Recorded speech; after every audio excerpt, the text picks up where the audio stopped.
Jemaat Gereja Masehi Injil di Talaut Germita Kasih Diaspora Melongone Timur melaksanakan ibadah sentral Minggu 7 September 2025 dirangkaikan dengan syukuran HUT ke-13 jemaat tersebut.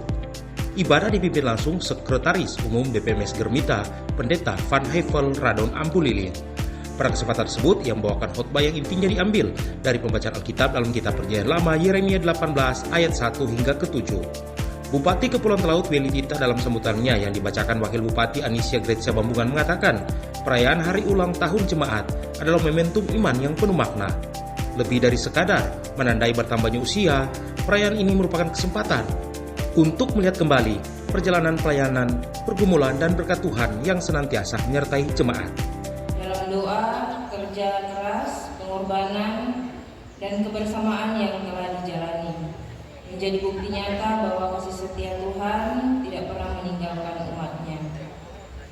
Bapak Ibu serta saudari-saudara yang saya kasihi dalam Tuhan Yesus Kristus, Jemaat Kasih Diaspora Melongone Timur hadir bukan hanya sebagai tempat beribadah, tapi juga sebagai pusat pembinaan iman, peneguhan moral, serta penggerak kebersamaan di tengah masyarakat.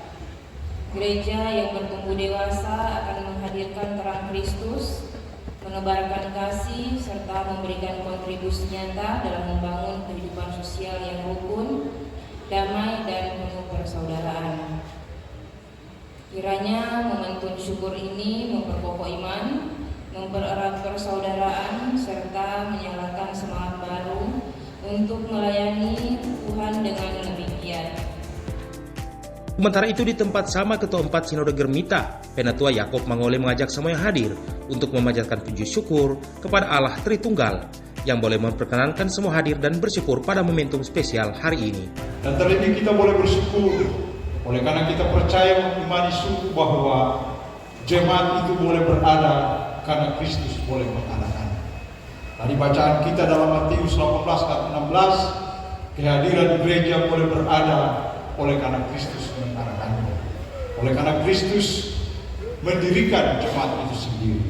Sehingga pemahaman itu boleh menjadi sebuah bagian pandangan kita tentang memandang sebuah arti jemaat ketika dia berada.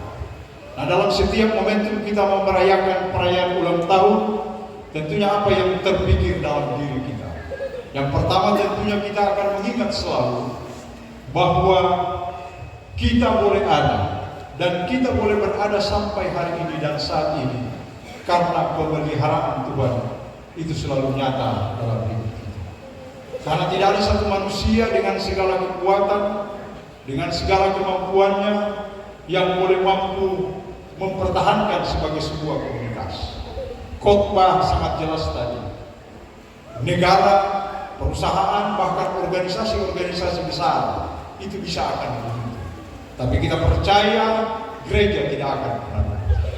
Jemaat tidak akan pernah musnah oleh karena Kristus yang mendirikan. Maka oleh karena itu kita bersyukur kepada Tuhan oleh karena pemeliharaan Tuhan 13 tahun bagi kita dan kita selalu ada sampai saat ini. Dan tentunya apa yang perlu kita lakukan dan kerjakan ketika kita sedang berulang tahun. Tentunya yang pertama yang kita lakukan adalah di samping kita bersyukur adalah kita akan melakukan refleksi, sebuah perenungan bagaimana perjalanan jemaat dalam 13 tahun dia menjalankan misinya di atas dunia ini. Karena memang gereja adalah pada hakikatnya dia adalah persekutuan orang-orang yang dipanggil menjadi umat Allah, dipersatukan menjadi tubuh Kristus dan menjadi bait kudus. Dan dia tentunya bermisi. Dia memiliki misi yang akan dia jalankan, yang secara singkat dan diuraikan panjang lebar dalam tata gereja, tetapi biasanya kita hanya biasa menyebut dengan bersaksi, bersekutu, dan melayani. Ada sebuah bagaimana kita melakukan tugas tanggung jawab itu dalam perjalanan 13 tahun. Tentu semua perangkat pelayanan BPMJ, pimpinan jemaat, majelis jemaat, BPMJ, dan seluruh perangkat pelayanan, baik itu PNJ, PPJ, bahkan seluruh pelayanan khusus, KRT, PLK, PLFUM, pekerja kerja, bahkan seluruh warga Indonesia. Di hari Kamis tentunya kita akan berdoa. Apakah perjalanan kehidupan kita sebagai sebuah gereja Tuhan sudah berjalan seperti yang Tuhan kehendaki? Itu tentunya akan menjadi sebuah momentum itu yang akan kita lakukan. Karena setiap kita berharap ulang tahun, kita harus melakukan introspeksi terhadap itu. Sekaligus kita akan menjadi sebuah starting. Kita akan melakukan sebuah perjalanan. Karena tugas dan tanggung jawab ini, kita adalah bagaimana gereja ini, jemaat ini makin hari makin berakar, makin bertumbuh dan berbuah di dalam Kristus. Standar-standar gerejawi itu harus kita lakukan dan kerjakan. Karena kadang-kadang begini, kadang-kadang gereja dia ada di dalam dunia.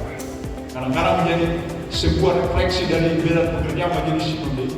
Itu kadang-kadang jemaat mengukur sebuah keberhasilan sebuah jemaat. Itu ukurannya seperti menjadi ukuran sebuah desa.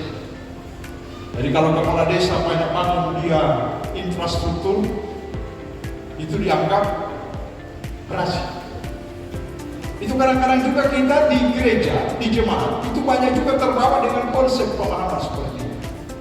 Jadi jemaat kadang-kadang diukur dia berhasil dalam perjalanannya ketika gedung gerejanya megah, pastorinya megah, aulanya megah. Mungkin ada bangunan-bangunan yang wajib lainnya yang wajib dikerjakan oleh jemaat. Padahal kita lupa bahwa ketika kita mengelola gereja, kadang-kadang gereja yang kita pahami, kadang-kadang pemahamannya menjadi keliru. Padahal gereja itu adalah orang yang ada di dalam gereja. Selain pelayan khusus dan jemaat, terpantau hadir Asisten Administrasi Umum Sekda Gustaf Atang bersama sejumlah pejabat Pemda, Kapolsek Milongwane Ibda Ikman Gagola, anggota DPRD Jeremy Korayan, Camat Milongwane Maxilindo, Stafsus Bupati Joci Adam, dan Arthur Bawenti, Ratu Banua Milongwane Ramli Adam bersama tamu terundang lainnya. Dari Milongwane, Kabupaten Kepulauan Talaut Sulawesi Utara, RRI Robert Tamaroba terus mengudara untuk Indonesia.